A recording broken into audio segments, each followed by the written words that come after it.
Salut, ici Coach Alexis de chez Everwell. Aujourd'hui, je veux te donner les trucs les plus essentiels pour ta perte de gras. Parce que peu importe l'objectif que tu as, il y a des choses qui sont indéniables, il y a des choses que tu dois absolument faire. Mais quand on parle de perte de gras, il y a 3 sphères qui sont extrêmement importantes. On parle de l'alimentation, on parle de l'entraînement, mais surtout on parle des routines. Donc, je vais te donner un truc par sphère de santé physique pour te permettre dès maintenant de savoir que tu t'enlignes bien au niveau de tes objectifs de perte de gras. Si on commence par l'alimentation, le plus important au niveau de l'alimentation en perte de gras, c'est de permettre au corps de perdre du gras, d'être en bêta-oxydation, comme on dit, donc oxyder les graisses comme énergie pour s'assurer de baisser le pourcentage de gras.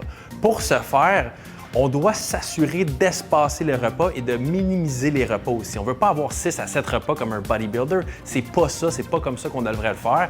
On devrait toujours être capable d'avoir 3 repas par jour de façon stable aux mêmes heures. Donc, un déjeuner, un dîner, un souper. Garder 4 à 6 heures entre les repas et un minimum de 12 heures entre le dernier et le premier repas. On donne le temps aux organes internes de faire la digestion, de bien assimiler, de bien refaire les processus d'enzymes.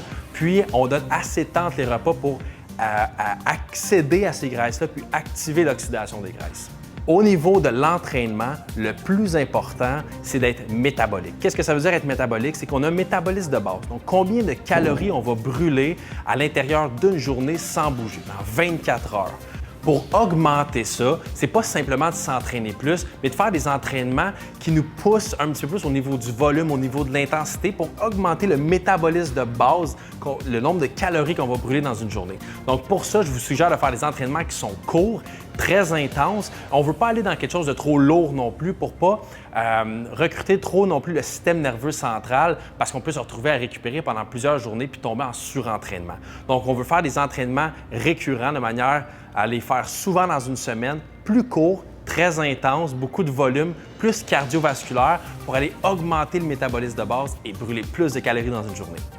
Et finalement, au niveau des routines, je dirais que c'est la pierre d'acier. C'est un petit peu le sujet le plus important, mais qui est très négligé au niveau de la santé physique. Parce que quand on parle de routine, de bien établir la structure au niveau de quand est-ce qu'on mange, quand est-ce qu'on s'entraîne, qu'est-ce qu'on fait le matin, qu'est-ce qu'on fait le soir, tout ça, ça fait partie du système de récupération.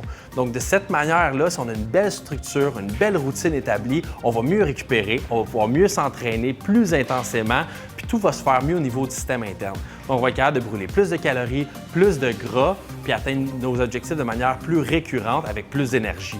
Fait que quand je parle de routine, le truc que je vais vous donner, c'est mettez-vous une mécanique le matin de quand vous vous levez, faites les mêmes choses, boire un grand verre d'eau, prendre une douche, faire l'entraînement, activez-vous, mais faites-le de manière mécanique de la même façon. Le soir, on coupe les écrans, on prend le temps de prendre un bon livre, un bon bain chaud s'il faut, de récompenser votre corps pour tous les efforts, pour tout le stress que vous mettez, mais structurez-le autour d'une routine du matin et une routine du soir. Puis finalement, on s'assure de mettre les entraînements à l'agenda. C'est le rendez-vous le plus important avec vous-même. Mettez-le à l'agenda, planifiez vos entraînements, planifiez les moments où vous allez manger. Soyez en contrôle. Qui dit avoir un contrôle de sa routine et de sa structure, on baisse énormément le stress, puis on vient à mieux récupérer, se sentir mieux dans nos objectifs et les atteindre beaucoup plus rapidement. Donc, si vous voulez plus de conseils, plus de trucs avec Coach Alexis, allez sur le everwellpro.com.